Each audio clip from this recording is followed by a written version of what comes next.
ஜெஃப்னா கிளரி சொந்தங்களுக்கு இனிய காலை வணக்கம். இலங்கையில் நாளாந்தம் வெளியாகும் பத்திரிகைகளின் முக்கிய செய்திகளை பற்றி பேப்பர் டைம் நிகழ்ச்சியூடாக பார்த்து வருகின்றோம்.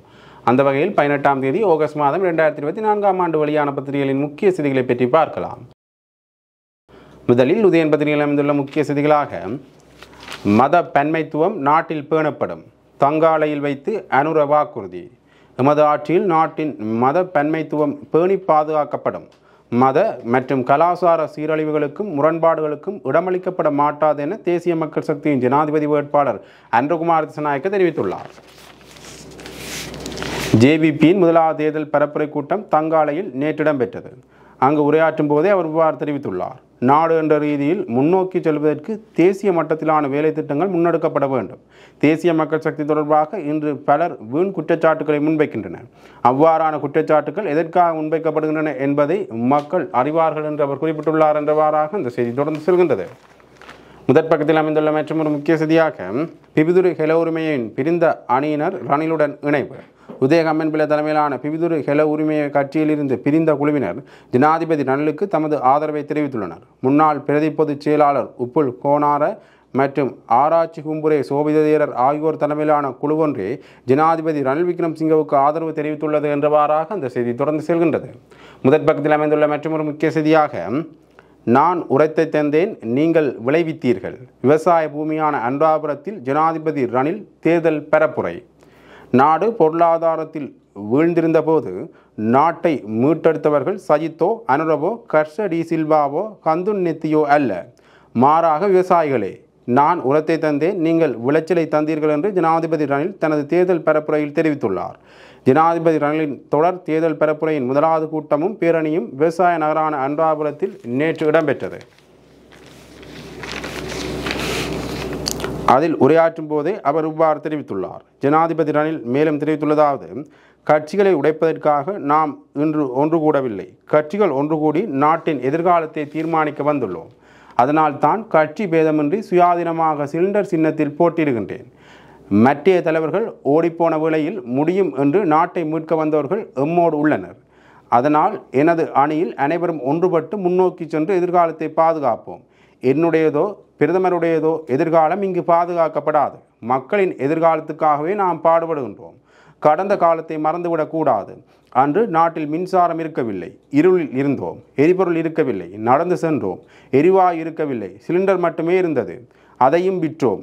மருந்து இருக்கவில்லை, மக்கள் வீதிகளில் உயிரிழந்தனர். ஹோட்டல்கள் மூடப்பட்டன, தொழிற்சாலைகள் முடங்கின. அப்போது நானும் பிரதமரும் மட்டுமே நாட்டை ஏற்க முன்வந்தோம். முன்னாள் ஜனாதிபதியும் பிரதமரும் பதவி விலகினர். எதிர்க்கட்சித் தலைவர் ஓடிவிட்டார். அனுரவை தேடவே முடியவில்லை. டொலரின் பெறுமதி 370 ரூபாயாக உயர்ந்தது. மக்கள் கடுமையாக துன்பப்பட்டனர். அப்போது சஜித்தும் அனுரவும் எங்கு இருந்தனர்? மக்களின் துன்பம் புரிந்திருந்தால் ஆட்சியை ஏற்றிருக்க வேண்டும். எதிர்க்கட்சி எந்த வேளையிலும் அரசாங்கத்தை பொறுப்பேற்க தயாராக இருக்க வேண்டும். இல்லாவிட்டால் இரண்டாம் எதிர்க்கட்சி ஏற்க வேண்டும். அவர்கள் எங்கு இருந்தனர்? இந்த கேள்விகளுக்கு அவர்கள் பதிலளிக்க வேண்டும். இன்று அனுராபுரத்தில் ஆரம்பித்து சஜித் அனுரவிடம் இந்த கேள்விகளை எல்லா மேடைகளிலும் கேட்பேன். பதில் இருந்தால் கூறுங்கள், இல்லாவிட்டால் எனது மேடையில் இரு பக்கங்களில் வந்து அமருங்கள். அன்று உயர்வடைந்த சிலிண்டர் விலை இன்று குறைந்துள்ளது. அதனால் சிலிண்டர் சின்னத்தை ஏற்றுக்கொண்டேன். பெட்ரோல் டீசல் விலைகளையும் குறைத்துள்ளோம். பஸ் கட்டணமும் மின் கட்டணமும் குறைந்துள்ளன. இதனால் மட்டும் திருப்தி அடைய முடியாது. இது ஆரம்பம் மட்டுமே. இன்னும் நீண்ட தூரம் செல்ல வேண்டியுள்ளது என்றார் என்றவாறாக அந்த செய்தி காணப்படுகின்றது. முதற் பக்கத்தில் அமைந்துள்ள மற்றொரு முக்கிய செய்தியாக ஊழலும் மோசடிகளுமே நாட்டில் மிகைந்துள்ளன, சஜித் சரமாரி தாக்குதல். நாடொன்றை கட்டியெழுப்பதற்கு தெளிவான வேலை திட்டங்கள் இருக்க வேண்டும். ஆனால் இன்றைய அரசாங்கத்தில் ஊழலும் மோசடிகளுமே எஞ்சியுள்ளன என்று ஜனாதிபதி வேட்பாளர் சஜித் தெரிவித்துள்ளார். களுத்துறையில் நேற்று இடம்பெற்ற தேர்தல் பரப்புரையில் அவர் மேலும் தெரிவித்துள்ளதாவது, இன்று அரசாங்கத்தில் பல தரப்பினர் ஒன்றிணைந்துள்ளனர். அதில் வைன் ஸ்டோர்ஸ், மதுபான அனுமதி பத்திரம் போன்ற வரப்பிரசாதங்களுக்கு அவர்களை பலியெடுத்துள்ளனர். நான் ஜனாதிபதியான பின்னர் அவ்வாறு மோசடியாகவும் லஞ்சமாகவும் வழங்கப்பட்ட அனைத்து அனுமதி பத்திரங்களையும் ரத்து செய்வேன்.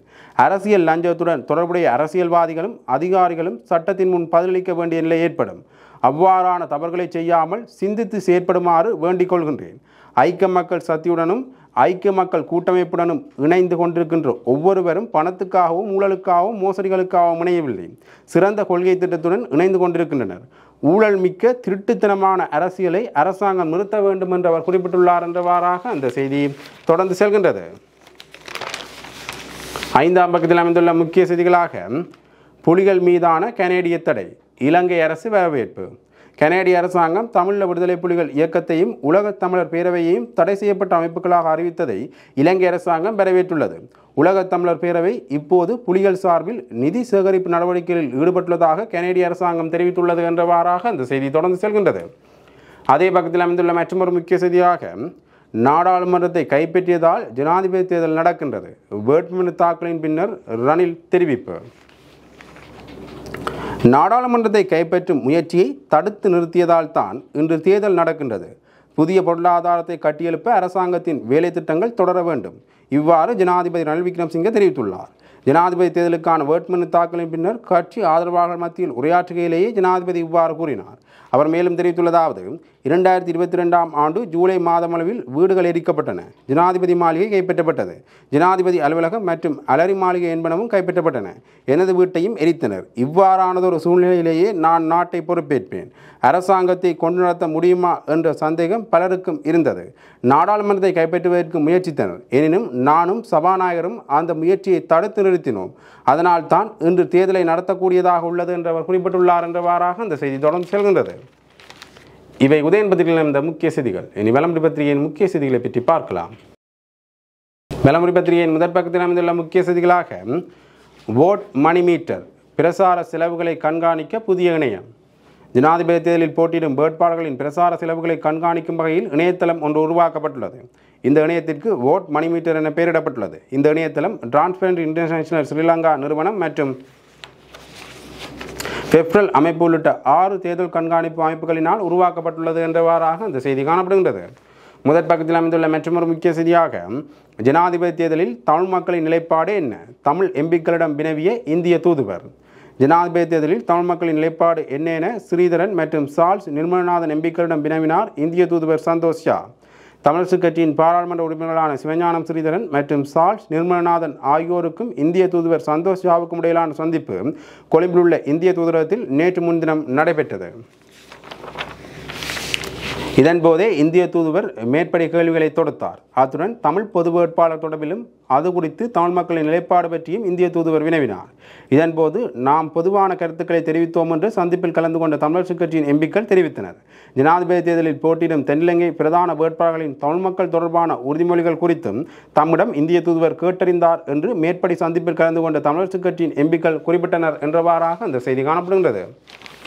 முதற் பக்கத்தில் அமைந்துள்ள மற்றொரு முக்கிய செய்தியாக பிரபாகரனின் சீற்றத்தை கண்டு கேமராவை கீழே போட்டேன், இந்தியா டுடே ஆசிரியர் தெரிவிப்பு.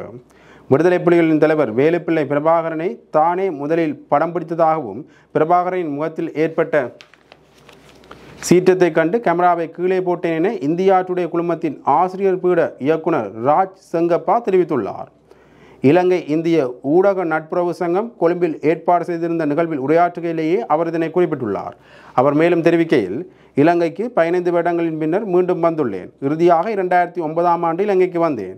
அந்த ஆண்டு இலங்கையின் வரலாற்றில் ஒரு திருப்புமுனையான ஆண்டு. தற்போது தேர்தலை எதிர்நோக்கியுள்ள இலங்கை வரலாற்றில் முக்கியமான காலகட்டத்தில் உள்ளது.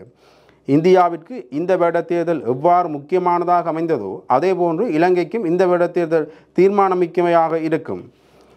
வேலுப்பிள்ளை பிரபாகரனை முதலில் படம் பிடித்தவன் நானே அவரின் முகத்தை உலகிற்கு முதலில் தெரியப்படுத்தினேன். 1982ஆம் ஆண்டு மெட்ராஸில் ஒரு துப்பாக்கிச் சூட்டு சம்பவம் இடம்பெற்றுள்ளதாகவும் 2 இளைஞர்கள் கைது செய்யப்பட்டுள்ளனர் எனவும் தகவல் வந்தது. அவர்கள் யார் என்பது அவ்வேளை எனக்கு தெரியாது என்று அவர் குறிப்பிட்டுள்ளார் என்றவாறாக இந்த செய்தி தொடர்ந்து செல்கின்றது. முதற் பக்கத்தில் அமைந்துள்ள மற்றொரு முக்கிய செய்தியாக 25 பயணிகளுடன் நாகப்பட்டினம் நோக்கி பயணமானது சிவகங்கை. சிவகங்கை பயணிகள் கப்பலானது நேற்றைய தினம் காங்கேசத்துறையில் இருந்து நாகப்பட்டினம் நோக்கி தனது பயணத்தை தொடர்ந்தது. நேற்று காலை 10:45 மணிக்கு காங்கேசத்துறை துறைமுகத்திலிருந்து சிவகங்கை கப்பல் 25 பயணிகளுடன் நாகப்பட்டினம் நோக்கி பயணமானது. கப்பலில் செல்லும் பயணிகளுக்கு கப்பல் நிறுவன தலைவரால் வரவேற்பு வழங்கப்பட்டது. இந்நிகழ்வில் கப்பல் சேவை நிறுவனத்தின் தலைவர் நிரஞ்சன் தந்தகோபன், காங்கேசத்துறை துறைமுகத்தின் அதிகாரிகள், கடற்படையினர் என பலரும் கலந்து கொண்டனர். போதுமான பயணிகள் பிரயாணம் செய்யாமையினால் முன்னைய காலத்தில் சிவகங்கை கப்பல் ரத்து செய்யப்பட்டிருந்தமை குறிப்பிடத்தக்கது என்றவாறாக அந்த செய்தி காணப்படுகின்றது. மூன்றாம் பக்கத்தில் அமைந்துள்ள முக்கிய செய்தியாக 43,000 ஏக்கர் விவசாய நிலம் திருகோணமலையில் அபகரிப்பு, கோதாசன் எம்பி சுட்டிக்காட்டு. திருகோணமலை மாவட்டத்தில் மொத்தமாக 43,000 ஏக்கர் விவசாய காணிகள் எல்லையிட்டு அபகரிப்பு செய்யப்பட்டுள்ளதாக இலங்கை தமிழரசு கட்சியின் திருகோணமலை மாவட்ட பாராளுமன்ற உறுப்பினர் சண்முகம் கோதாசன் தெரிவித்துள்ளார். அத்துடன் இந்த விடயம் குறித்து ஜனாதிபதியிடம் பேசிய போது உரிய அமைச்சர்களுடன் கயத்து தீர்வை பெற்றுத் தருவதாக தெரிவித்ததாக அவர் மேலும் சுட்டிக்காட்டினார். திருகோணமலை புல்மோட்டை பகுதியில் தமிழ் முஸ்லிம் மக்களுடனான நேற்று முன்தினம் இடம்பெற்ற சந்திப்பில் கலந்து கொண்டு உரையாற்றுகையிலேயே அவர் இவ்வாறு குறிப்பிட்டுள்ளார் என்றவாறாக அந்த செய்தி காணப்படுகின்றது. இவை விளம்பரி பத்திரிகையில் இந்த முக்கிய செய்திகள். இனி தினக்குரல் பத்திரிகையின் முக்கிய செய்திகளை பற்றி பார்க்கலாம். தினக்குரல் பத்திரிகையின் முதற் பக்கத்தில் அமைந்துள்ள முக்கிய செய்திகளாக OMB அலுவலகத்தின் அதிகாரிகளால் அச்சுறுத்தல், கண்டித்து செவ்வாயன்று போராட்டம். காணாமல் ஆக்கப்பட்டோருக்கான அலுவலக அதிகாரிகள் தமது உறுப்பினர்களை பல தடவைகள் அச்சுறுத்தியதாக குற்றம் சாட்டியுள்ள முல்லைத்தீவு மாவட்ட காணாமல் ஆக்கப்பட்டவர்களின் சங்கம் குறித்த செயற்பாட்டை கண்டித்து எதிர்வரும் 20ஆம் தேதி மாபெரும் கண்டன போராட்டத்தில் ஈடுபட உள்ளதாக தெரிவித்துள்ளது. நேற்றைய தினம் முல்லைத்தீவு ஊடக அமையத்தில் இடம்பெற்ற ஊடக சந்திப்பின் போது முல்லைத்தீவு மாவட்ட வலிந்து காணாமல் ஆக்கப்பட்டோரின் உறவுகள் சங்க தலைவி மரிய சுரேஷ் ஈஸ்வரி இவ்வாறு தெரிவித்துள்ளார். அங்கு மேலும் கருத்தெரிவிக்கையில் காணாமல் ஆக்கப்பட்டோருக்கான அலுவலக அதிகாரிகள் தமது உறுப்பினர்களை பல தடவைகள் அச்சுறுத்தியுள்ளனர். கொக்கு தொடுவாய் மனித புதைகுழி விடயத்தில் OMB அலுவலகத்தினர் செயற்பட்ட விதம் தமக்கு எதிரானதாகவே அமைந்திருந்தது என்று அவர் குறிப்பிட்டுள்ளார் என்றவாறாக இந்த செய்தி தொடர்ந்து செல்கின்றது. முதற் பக்கத்தில் அமைந்துள்ள மற்றொரு முக்கிய செய்தியாக அடுத்த ஜனாதிபதி யார், இந்திய தூதுவர் சூசகம், சந்தோஷ் ஜாவின் எக்ஸ் பதிவால் அதிரும் அரசியல் களம். இந்தியாவின் 78வது சுதந்திர தினம் கடந்த 15ஆம் தேதி இந்தியா உட்பட உலகளாவிய ரீதியில் இந்தியர்கள் வாழும் நாடுகளில் கொண்டாடப்பட்டது. இந்த நிலையில் இலங்கையில் உள்ள இந்திய இல்லத்திலும் இந்திய சுதந்திர தின நிகழ்வுகள் இடம்பெற்றன. இதில் பல அரசியல் தலைவர்களும் ராஜதந்திரிகளும் கலந்து கொண்டனர். இந்திய சுதந்திர தினத்தை முன்னிட்டு அரசியல்வாதிகள் தங்கள் எக்ஸ் கணக்குகள் மூலம் வாழ்த்துக்களை தெரிவித்திருந்தனர். இதில் சிலருக்கு இந்திய உயர்ஸ்தானிகர் சந்தோஷ் ஜா பதிலளித்திருந்தார். அமைச்சர் ஜீவன் தொண்டமானின் வாழ்த்துக்களுக்கு உயர்ஸ்தானிகர் நன்றி தெரிவித்தார். மேலும் ஸ்ரீலங்கா பொதுஜன பெரமுனவின் ஜனாதிபதி வேட்பாளர் நாமல் ராஜபக்ச மற்றும் ஐக்கிய மக்கள் சக்தியின் நாடாளுமன்ற உறுப்பினர் ஹர்ஷ டி சில்வா ஆகியோருக்கும் அவர் நன்றி தெரிவித்திருந்தார். இவர்களுக்கு சாதாரணமாக வாழ்த்து தெரிவித்திருந்த சந்தோஷ் ஜா எதிர்க்கட்சித் தலைவரும் ஐக்கிய மக்கள் சக்தியின் ஜனாதிபதி வேட்பாளருமான சஜித் பிரேமதாசவுக்கும் நன்றி தெரிவிப்பதோடு எமது இருதரப்பு உறவுகளை உங்களுடன் இணைந்து உயர்மட்டத்திற்கு கொண்டு வருவதற்கு நாங்கள் தயாராக உள்ளோம் என பதிலளித்திருந்தார். இந்த பதில் தொடர்பில் அரசியல் விமர்சகர்கள் மத்தியில் காரசாரமான விவாதம் இடம்பெற்று வருகின்றன. இந்த பதில் எதிர்வரும் ஜனாதிபதி தேர்தல் தொடர்பான குறியீடாக இருக்கலாம் என அவர்கள் சுட்டிக்காட்டியுள்ளனர். இந்தியா மறைமுகமாக சஜித் பிரேமதாசவை ஜனாதிபதியாக்கும் முயற்சியில் ஈடுபட்டுள்ளதாகவும் அதற்கு இந்திய புலனாய்வு அமைப்பான ரோ கடுமையாக பணியாற்றி வருவதாகவும் தகவல்கள் வெளியாகியுள்ள பின்புலத்திலேயே சந்தோஷ் ஜாவின் இந்த கருத்து பல்வேறு தரப்பாலும் அவதானிக்கப்பட்டு வருகின்றது என்றவாறாக அந்த செய்தி காணப்படுகிறது. முதற் பக்கத்தில் அமைந்துள்ள மற்றொரு முக்கிய செய்தியாக சிலிண்டரை நிரப்புவது தினேஷ் குணவர்த்தனவா, ரணில் வழங்கியுள்ள பொறுப்பு. எதிர்வரும் ஜனாதிபதி தேர்தலில் வெற்றி பெற பல்வேறு வியூகங்களை வகுத்துள்ள ஜனாதிபதி ரணில் விக்ரமசிங்கே அவருக்கு ஆதரவளிக்கும் கட்சிகள் மற்றும் ஏனைய தரப்புகளுடன் இணக்கப்பாடுகளை ஏற்படுத்திக் கொள்ளும் பொறுப்பு பிரதமர் தினேஷ் குணவர்த்தனவுக்கு வழங்கப்பட்டுள்ளதாக தெரிய வருகின்றது. ஜனாதிபதி தேர்தலில் சுயாதீன வேட்பாளராக களமிறங்கியுள்ள ரணில் விக்ரமசிங்கவை ஆதரிக்க இயலும் ஸ்ரீலங்கா என்ற உடன்படிக்கை நேற்று முன்தினம் வெள்ளிக்கிழமை கைச்சாத்திடப்பட்டது. இந்த உடன்படிக்கையில் அரசியல் கட்சிகள் உட்பட 34 தரப்புகள் கைச்சாத்திட்டன. இந்த நிலையில் ரணில் விக்ரமசிங்கவை ஆதரிக்க முன்வரும் கட்சிகள் நாடாளுமன்ற உறுப்பினர்கள் ஏனைய தரப்புகளை ஒருங்கிணைக்கும் மற்றும் அவர்களுடன் பேச்சுக்களை தினேஷ் குணவர்த்தன முன்னெடுத்து வருகின்றார் என்றவாறாக அந்த செய்தி தொடர்ந்து செல்கின்றது. முதற் பக்கத்தில் அமைந்துள்ள மற்றொரு முக்கிய செய்தியாக தமிழ் அரசியல்வாதிகள் சுயநலம் கொண்டவர்கள், ஜாலில் ஜனாதிபதி வேட்பாளர் திலீப் ஜேவீர தெரிவிப்பு. வடகிழக்கைச் சேர்ந்த தமிழ் அரசியல்வாதிகளில் அநேக மாணவர்கள் சுயநலப்போக்கை கொண்டவர்களாகவும் இனவாத அரசியலை மேற்கொண்டு வருவதாக சர்வசன அதிகார கூட்டணியின் ஜனாதிபதி வேட்பாளர் தொழிலதிபர் திலீப் ஜேவீர தெரிவித்துள்ளார். நேற்று ஜால் ராக்கா வீதியில் இடம்பெற்ற பிரசார கூட்டத்தில் உரையாற்றும் போதே அவர் இவ்வாறு தெரிவித்துள்ளார். அவர் மேலும் தெரிவிக்கையில், இந்த நாட்டிலே அனைவரும் சமமாக வாழும் கலாச்சாரத்தை ஏற்படுத்த நான் ஜனாதிபதி வேட்பாளராக களமிறங்கியுள்ளேன். தமிழ் அரசியல்வாதிகள் சுயநலப்போக்குடன் செயற்பட்டு வரும் நிலையில் இனவாதம் பேசி வடக்கையும் தெற்கையும் இணைவிடாது தமது அரசியலை மேற்கொண்டு வருகின்றனர். சர்வசன அதிகாரம் என்ற கூட்டணியை உருவாக்கி நட்சத்திர சின்னத்தில் ஜனாதிபதி வேட்பாளராக களமிறங்கிய நான் எனது முதலாவது ஜனாதிபதி வேட்பாளர் பிரசாரத்தை ஜாழ்ப்பாணத்தில் ஆரம்பித்துள்ளேன்.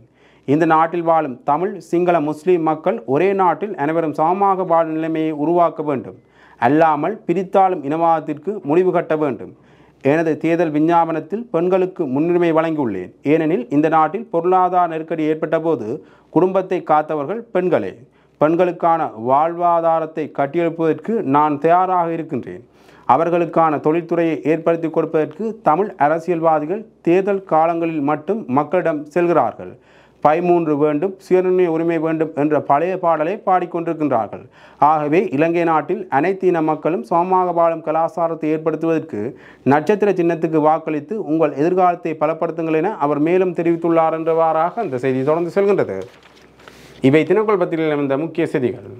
இன்று வெளியான பத்திரிகைகளின் முக்கிய செய்திகளை பற்றி பார்த்தோம். தொடர்ந்தும் பத்திரிகை செய்திகளை அறிந்து கொள்ள பேப்பர் டைம் நிகழ்ச்சியோடு இருந்தீர்கள். நன்றி, வணக்கம்.